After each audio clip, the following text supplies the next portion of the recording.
નમસ્તે વિદ્યાર્થી મિત્રો, આપણે ધોરણ 12 કોમર્સમાં ચેપ્ટર બીજું અર્થશાસ્ત્રમાં આર્થિક વિકાસના નિર્દેશકો જોઈએ છીએ.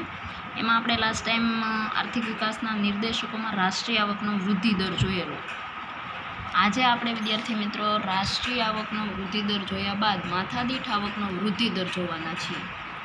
હવે માથાદીઠ આવકનો વૃદ્ધિ દર આપણે લાસ્ટ ટાઈમ વાત કરી હતી કે રાષ્ટ્રીય આવકમાં જો વધારો થાય તો આર્થિક વિકાસ દેશમાં થાય છે એવું કહી શકાય. રાષ્ટ્રીય આવક સારી હોય એટલે દેશનો વિકાસ સારો છે એવું આપણે કહી શકીએ છીએ. પણ માથાદીઠ આવકનો વૃદ્ધિ દર પણ એટલો જ વિદ્યાર્થી મિત્રો જરૂરી છે. માથાદીઠ આવકની આપણે વાત કરીએ છીએ એટલે આ નિર્દેશક મુજબ જે આપણી લાંબા ગાળાની આવક હોય એટલે કે દેશની લાંબા ગાળાની જે આવક છે એમાં સતત વધારો થવો જોઈએ. એટલે માથાદીઠ આવક એટલે કોઈ એક વ્યક્તિની આવકની આપણે અહીં વાત કરીએ છીએ. સરેરાશ માથાદીઠ આવક દેશની કુલ રાષ્ટ્રીય આવકને વસ્તીના કુલ પ્રમાણ વડે ભાગવામાં જેને આવે છે અને એના પછી જે સરેરાશ આવક મળે છે તેને આપણે માથાદીઠ આવક કહી શકીએ છીએ. આમ આ આપણા દેશની અથવા તો કોઈ પણ દેશની આ નિર્દેશક કરે છે. વસ્તીને ધ્યાનમાં લઈ અને માથાદીઠ આવક છે એ નક્કી કરવામાં આવે છે. વિદ્યાર્થી મિત્રો, રાષ્ટ્રીય આવક જેટલી અગત્યની છે એટલી જ માથાદીઠ આવક છે એ પણ અગત્યની છે. અને એ એવો નિર્દેશ કરે છે કે વ્યક્તિની જીવનશૈલી કેવી છે, કોઈ પણ દેશના માણસનું જે જીવન છે એ કેવું છે, જીવન ધોરણ ઊંચું છે અથવા તો નીચું છે, એ માથાદીઠ આવકમાંથી આપણે જાણી શકીએ છીએ. હવે સંયુક્ત રાષ્ટ્રસંઘ એટલે કે યુનાઇટેડ સ્ટેટ જે છે નેશન્સ, એના નિષ્ણાંતો દ્વારા એવી એક સ્વીકારવામાં આવેલી છે. એમણે પણ એક એવી સલાહ આપેલી છે આપણને કે રાષ્ટ્રીય આવકની જે ગણતરી કરવામાં આપણે માથાદીઠ આવક છે એ ખૂબ અગત્યનો ભાગ ભજવે છે. જેમ કે માથાદીઠ આવક વધારે હોય તો એ દર છે એ ઊંચો આવે છે, દેશનો વિકાસ છે એ ઊંચો ગણાય છે. માથાદીઠ આવક જો નીચી હોય તો વિકાસનો દર છે એ કેવો ગણાય છે? નીચો ગણાય છે. જો માથાદીઠ આવકમાં વધારો ન થતો હોય તો વિકાસની સ્થિતિ છે એ કેવી ગણાય છે? સ્થિર ગણાય છે. એટલે કે વિકાસ થતો પણ નથી અને અટકતો નથી. એટલે માથાદીઠ આવક છે એ ખૂબ અગત્યની બાબત છે. જીવન ધોરણ માણસનું કેવું છે એને ઊંચે લઈ જવાનું છે એ માટે આપણે માથાદીઠ આવક છે એનું સારામાં સારો નિર્દેશક કરી શકીએ છીએ. લોકોની આવક છે એમાં વધારો થાય તો એ સારી બાબતનું ઉત્તમ બાબત ગણાય છે. વિકાસશીલ જો માણસો હોય, લોકોનું જીવન હોય વિકાસના તરફ જતું હોય છે તો એ સારી રીતે આપણે એને સાચા અર્થમાં વિકાસ થયો છે એવું આપણે કહી શકીએ છીએ. પણ લોકોનું જીવન ધોરણ જો સુધરે નહીં તો તે આપણે વિકાસ કર્યો નથી એવું આપણે કહી શકીએ છીએ. માથાદીઠ આવકનો વધારો એ પ્રજાના ભૌતિક કલ્યાણમાં વધારો થાય એવો નિર્દેશ કરે છે. હવે ભૌતિક કલ્યાણ એટલે શું? ભૌતિક એટલે તમે જે વસ્તુને જોઈ શકો છો, સ્પર્શી શકો છો અથવા તો તમારી જે સુખાકારીમાં વધારો કરે છે એ બધી જ વસ્તુ. અને એમાં કલ્યાણ એટલે તમારું સારામાં સારું સુખ અથવા તો તમને જે વસ્તુઓ મળેલી છે એમાંથી મળતી તમને એ સંપત્તિમાંથી મળતું તમને સુખ, એને કલ્યાણ કહેવામાં આવે છે. માથાદીઠ આવકમાં વધારો એ વ્યક્તિની ભૌતિક સુખાકારીમાં વધારો કરે છે. જેમ કે અત્યારે માણસને ખાલી માત્ર ઘરથી કામ નથી ચલાવાતું. ઘર બનાવ્યા પછી એમાં ઘણું બધું ફર્નિચર બનાવે છે, ઘણી બધી ઇલેક્ટ્રિક વસ્તુઓ અથવા તો ઘણી બધી પોતાને જીવન જરૂરિયાત વસ્તુઓ એમાં એડ કરે છે. તો એ ભૌતિક સુખાકારી કહેવાય છે, એમાં વધારો કરે છે લોકો. હવે એ બધી વસ્તુ ઉપરથી માણસનો કેવો વિકાસ થયો છે એ આપણે જોઈ શકીએ છીએ. કોઈ સામાન્ય માણસ છે તો એની પાસે એટલી બધી હાઈફાઈ લેવલની અથવા તો ઘણી બધી એવી વસ્તુઓ છે કે જે નથી, તો એના વગર એ ચલાવે છે. પણ કોઈ બીજો માણસ છે કે જે સારું કમાય છે, એની માથાદીઠ આવક બહુ સારી છે, તો એના ઘરના તમે ઇન્ટિરિયર અથવા તો કોઈ પણ વસ્તુથી ઘણી બધી એવી વસ્તુઓ હોય છે કે જેનાથી આપણે કહી શકીએ છીએ કે માણસની માથાદીઠ આવક છે એ ખૂબ સારી છે. એટલે એનો એ સાચો માપદંડ આપણે જોઈ શકીએ છીએ માથાદીઠ આવકમાં. તો મિત્રો અહીંયા એક આપણે કોષ્ટક છે એ કોષ્ટક દ્વારા જોઈએ. જેમ આપણે રાષ્ટ્રીય આવકનો વૃદ્ધિ દર હતો એનું પણ કોષ્ટક જોયેલું હતું, એવી રીતે માથાદીઠ આવકના વૃદ્ધિ દરનું કોષ્ટક આપણે જોઈએ છીએ. તો દેશ છે પછી માથાદીઠ આવક કેવી છે અથવા તો ડોલરમાં છે એનું 2014નો આખો આ કોષ્ટક છે, અહેવાલ છે. નોર્વેમાં 64,992 એટલે ડોલરમાં ગણતરી કરવામાં આવેલી છે. ત્યાર પછી એનો માપદંડ આપણને દર્શાવવામાં આવેલો છે અને વૃદ્ધિ છે એ ટકામાં દર્શાવવામાં આવી છે 1.1. અમેરિકામાં 52,947 1.6, શ્રીલંકામાં 9,779 3.5, ચીનમાં 12,547 6.7, ભારતમાં 5,497 6.0, પાકિસ્તાનમાં 4,866 2.6. હવે વિદ્યાર્થી મિત્રો, તમારે કોઈ પણ કોષ્ટક જ્યારે પૂછાય અથવા તો કોઈ પણ કોષ્ટક અથવા તો કોઈ પણ એવી માહિતી છે કે જેમાં સૌથી વધારે અથવા તો સૌથી ટોચ ઉપરનો કયો દેશ છે, તો એ વસ્તુ કદાચ તમને અલગથી એક પ્રશ્નમાં, 1 માર્કના પ્રશ્નમાં આવી શકે છે. એટલે એ પણ તમે યાદ રાખી શકો છો કે નોર્વેની માથાદીઠ આવક છે એ 64,992 2014માં છે. આવો ફેરવીન પ્રશ્ન જો પૂછાય તો તમે આટલું યાદ રાખી શકો. આખું જ્યારે કોષ્ટક છે એ કોઈ દિવસ એક્ઝામમાં પૂછાતું નથી, પણ આવી રીતે અલગ પ્રકારના પ્રશ્નો 1 માર્કના આવી રીતે તમને પૂછાતા હોય છે.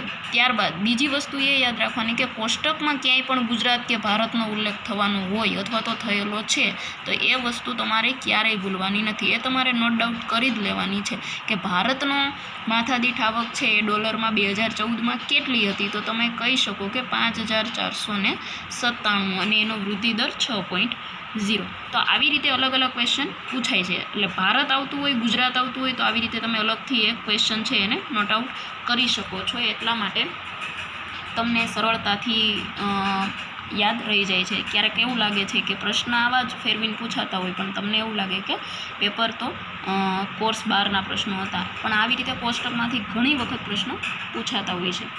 એટલા માટે ત્યાર પછી હવે આપણે એની મર્યાદા જોઈએ છે.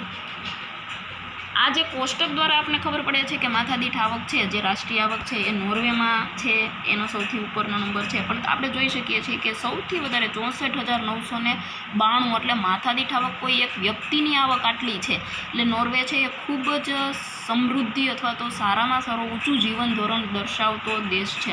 ભારતની માથાદીઠ આવક છે 5,000 છે, એટલે કે કોઈ એક વ્યક્તિની ઓછામાં ઓછી આવક આટલી હોઈ શકે છે, વધારે તો કોઈ પણ વ્યક્તિની ગમે એટલી આવક હોઈ શકે છે. એટલે આ જે માથાદીઠ આવક છે એનું આપણે એક આ વિશ્વ બેંકમાંથી અહેવાલ દર્શાવવામાં આવતો હોય છે.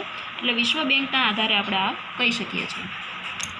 હવે વિદ્યાર્થી મિત્રો, આપણે એની મર્યાદા જોવાની છે. માથાદીઠ આવકનો વૃદ્ધિ દર જો વૃદ્ધિ થતી હોય તો એ સારી બાબત છે, વૃદ્ધિ થાય છે તો એ વિકાસ તરફ આપણે જઈએ છીએ.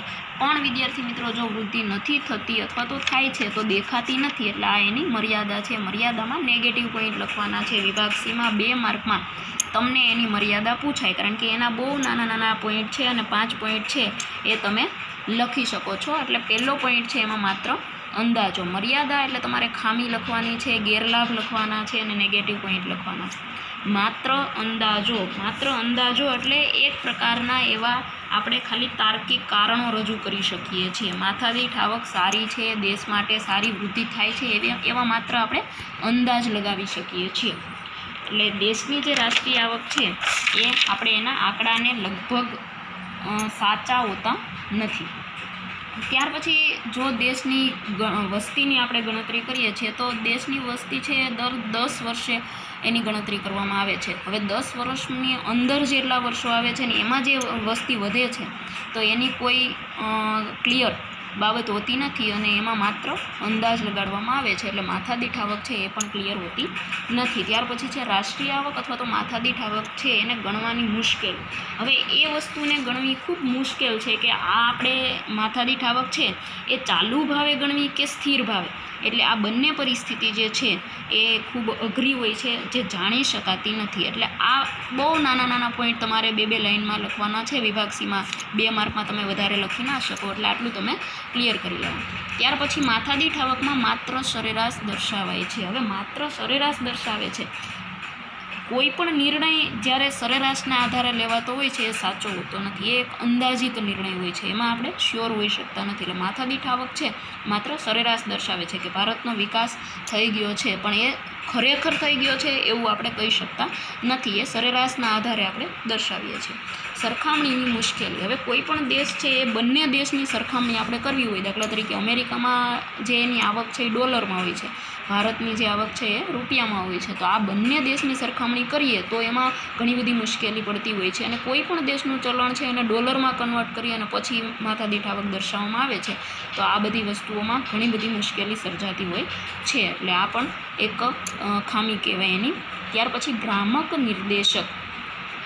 ભ્રામક એટલે કે એક ભ્રમ, એક એવી આશા, અને એ ભ્રમ એટલે કે એક ભ્રામિક વસ્તુઓનો નિર્દેશ કરે છે. માથાદીઠ આવક જેટલા લોકો દેશના છે, બધા નાગરિકો, એ બધાને માથાદીઠ આવક મળે જ છે એવું જરૂરી નથી. માનો કે વસ્તી ગણતરી થાય છે તો વસ્તી ગણતરીમાં વ્યક્તિઓની ગણતરી થાય છે, પણ એ બધા જ વ્યક્તિઓ કમાય છે એવું કોઈ વસ્તુ ક્લિયર થતી નથી. એટલે એ ભ્રામક માહિતી કહેવાય છે.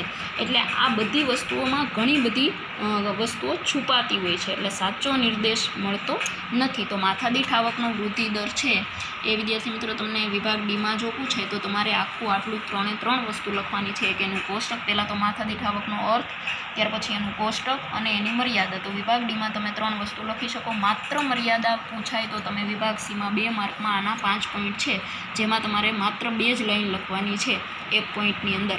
આ પણ તમે લખી શકો છો. હવે ત્યાર પછી આપણે જોવાનું છે જીવનની ભૌતિક ગુણવત્તામાં સુધારા.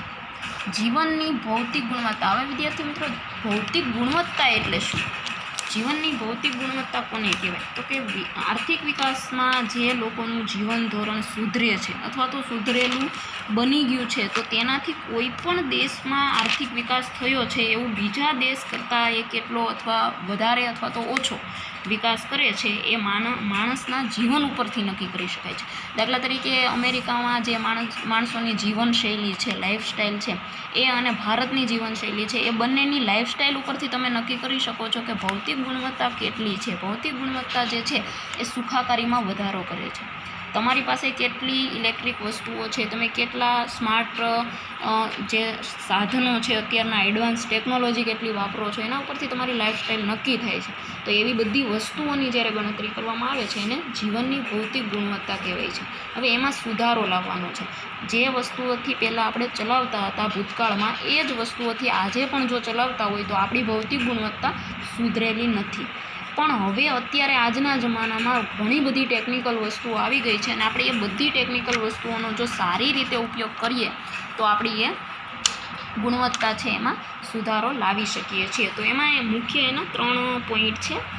એટલે કે જીવનની ભૌતિક ગુણવત્તા એટલે શું? તમને આવું જ્યારે 1 માર્કમાં પૂછાય ત્યારે તમે આ વસ્તુ લખી શકો છો કે માનવ જીવનની જે ગુણવત્તા છે એમાં વસ્તુઓનો પણ આપણે ઉપયોગ કરીએ છીએ. અને ઘણી બધી વસ્તુઓ હોય છે, એમાં વપરાશમાં લેવાયેલો ખોરાક હોય છે, બળતણ હોય છે, બિનટકાઉ વસ્તુઓ હોય છે, ટકાઉ વસ્તુઓ હોય છે, અર્ધ ટકાઉ વસ્તુઓ હોય છે.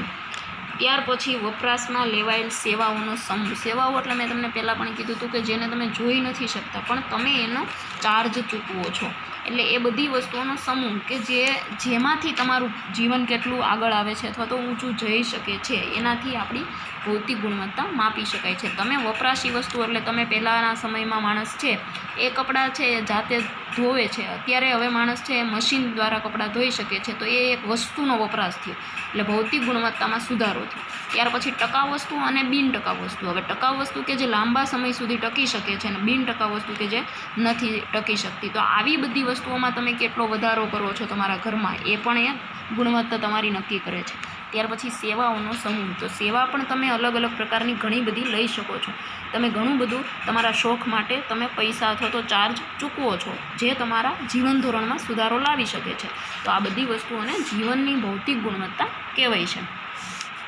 વિદ્યાર્થી મિત્રો, આ વસ્તુમાં પ્રાથમિક સુવિધાઓ બધી સમાયેલી હોય છે, અને એ પ્રાથમિક સુવિધાઓ એટલે કે આની અંદર કેટલી બાબત સમાય છે એ બાબતનો આપણે નિર્દેશ કરીએ છીએ. તો વિભાગ સીમાં જ્યારે 2 માર્કમાં તમને પૂછાય કે ભૌતિક ગુણવત્તામાં સમાવિષ્ટ થતી બાબતો, એટલે આ જે એની સમાવિષ્ટ થતી બાબતો છે એ આ 10 પ્રકારની બાબતો છે.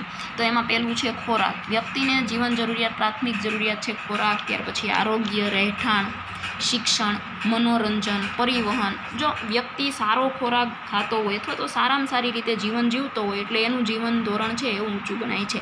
આરોગ્ય કે જે સામાન્ય પ્રાથમિક સુવિધા હોય એને સારામાં સારી રીતે મેળવી શકતો હોય એટલે એનું જીવન છે એ સુધરેલું ગણાય. રહેઠાણ, માણસ ઘણા બધા ગંદા અને ઝૂંપડપટ્ટી જેવા વિસ્તારમાં પણ રહે છે, પણ જો માણસની રહેઠાણની સુવિધાઓ એને કેટલી સારી રીતે મળી શકે છે એના ઉપરથી આપણે એની ગુણવત્તા ચેક કરી શકીએ છીએ. પછી શિક્ષણ પ્રાથમિક જરૂરિયાતમાં આવે છે, તો શિક્ષણ છે એ પણ મળવું જોઈએ. દરેક માણસનો અધિકાર છે, તો એના પણ જીવન ધોરણ સુધરેલું છે કે નહીં. મનોરંજનમાં તમે ઘણી બધી જે વ્યક્તિઓને ગમતી બાબતો છે એ પણ મળવી જોઈએ. તો આ બધી વસ્તુઓ પ્રાથમિક છે. ત્યાર પછી પરિવહન એટલે કે ટ્રાવેલિંગ તમારે કરવું. કોઈ પણ વસ્તુ છે જે રેલ દ્વારા અથવા તો તમને જે કઈ વસ્તુઓ મળેલી છે, સગવડતા, પરિવહનની કેવી સગવડતા વ્યક્તિઓને મળેલી છે એના વિશેની એમાં માહિતી છે. પછી ઉર્જા શક્તિ, કે વ્યક્તિ ઘણા ભારતમાં એવા ગામડાઓ છે કે જ્યાં અંતરિયાળ વિસ્તારમાં લાઇટની પણ સુવિધા હોતી નથી, તો ઉર્જા શક્તિ છે એ કેટલી પહોંચેલી છે વ્યક્તિ સુધી, લોકોનું જીવન ધોરણ કેટલું ઊંચું આવેલું છે, એમાં ઉર્જા પણ સમાયેલી છે. દેશની વસ્તીને મળતું પીવાનું ચોખ્ખું પાણી, તો દેશની વસ્તીને પીવાનું પાણી છે એ પ્રાથમિક જરૂરિયાત છે. દરેક વ્યક્તિને સારામાં સારી સગવડતા મળતી હોવી જોઈએ. પીવાનું પાણી પણ પૂરું પડવું જોઈએ, પણ એ જીવનની ભૌતિક ગુણવત્તામાં સમાવિષ્ટ થતી બાબત છે. સરેરાશ આયુષ્ય, જો માણસ આટલી ઉપરની બાબતો સારી રીતે જીવી શકતો હોય, સારો ખોરાક, સારું આરોગ્ય, સારું રહેઠાણ, તો એનું સરેરાશ આયુષ્ય છે એ સારું જ હોય. તો આ ઉપરથી આપણે એને કહી શકીએ કે લોકો સારું જીવન જીવે છે. ત્યાર પછી બાળ મૃત્યુ દર જે ઘટવો જોઈએ. બાળ મૃત્યુ દર છે એ દિવસે ને દિવસે અથવા તો વર્ષે ને વર્ષે ઘટે, તો એમાં ઘણો બધો સુધારો થાય. તો આપણે કહી શકીએ કે ભૌતિક ગુણવત્તા છે એ સારી છે. ડ્રેનેજની સુવિધા, વિદ્યાર્થી મિત્રો, ડ્રેનેજ એટલે એક એવી આરોગ્યની સુવિધાઓ છે કે જે એ પ્રાથમિક સારવાર સરકાર દ્વારા જે ફ્રી ઓફ ચાર્જમાં મળતી હોય છે, એ સુવિધાઓ બધા જ લોકોને સરખી રીતે મળવી જોઈએ. તો આ બધી જ 10 એ 10 બાબત છે જે વિભાગ સીમાં 2 માર્કમાં તમે લખી શકો છો. આવી બધી બાબતો છે જે બહુ સિમ્પલ છે, કોઈ વસ્તુ અઘરી છે નહીં. તમે શાંતિથી, સરળતાથી એને યાદ રાખી શકો છો, 2 માર્ક પૂરા લઈ શકો છો. એટલે જીવનની ભૌતિક ગુણવત્તા એટલે શું, તો તેમાં તમારે વપરાશી વસ્તુ, ટકાઉ વસ્તુ, સેવાઓનો સમૂહ આટલું લખવાનું છે, એનો અર્થ લખવાનો છે. ત્યાર પછી એમાં સમાવિષ્ટ થતી બાબતો, તો આ 10 બાબતો યાદ રાખવાની છે. વિભાગ સીમાં તમે આ સારી રીતે 2 માર્કમાં લખી શકો છો. વિદ્યાર્થી મિત્રો, લાસ્ટ ટાઈમ મેં તમને કંઈક હોમવર્ક આપેલું હતું કે તમારે ખાલી લેક્ચર સાંભળવાનું, જોવાનું, અથવા તો કોઈ પણ વસ્તુ તમને નથી સમજાતી અથવા તો ક્વેરી છે તો તમે કહી શકો છો, અને થોડુંક તમે પાછું રિપીટ કરી અને જોશો, અથવા તો કોઈ પણ વસ્તુ તમને નથી સમજાતી 2 વખત સમજશો તો તમે સારી રીતે એમાં ક્લિયર તમારી જે ક્વેરી છે એ થઈ શકે છે. આજનું આપણું જે હોમવર્ક છે એને આપણે જોઈએ. તો આજની જે આ મર્યાદા છે, જેના 5 પોઈન્ટ છે, એ મર્યાદા તમે એક વખત લખજો. એની અંદરના જે પોઈન્ટ છે એ તમારી પાસે જો ટેક્સ્ટબુક હોય તો અર્થશાસ્ત્રની ટેક્સ્ટબુકમાં સારી રીતે એની માહિતી આપેલી છે, એમાંથી તમે તમારી ફેરબુકમાં, રફબુકમાં લખી શકો છો. 2-3 વખત પ્રેક્ટિસ કરી શકો છો અને સારામાં સારી રીતે યાદ રાખી શકો છો. અત્યારથી જો તમે થોડી ઘણી મહેનત કરશો તો તમને કોઈ પણ વસ્તુ હાર્ડ નહીં લાગે, અને કોઈ પણ ક્વેરી હોય તો તમે લખી શકો છો. Thank you. જય માતાજી.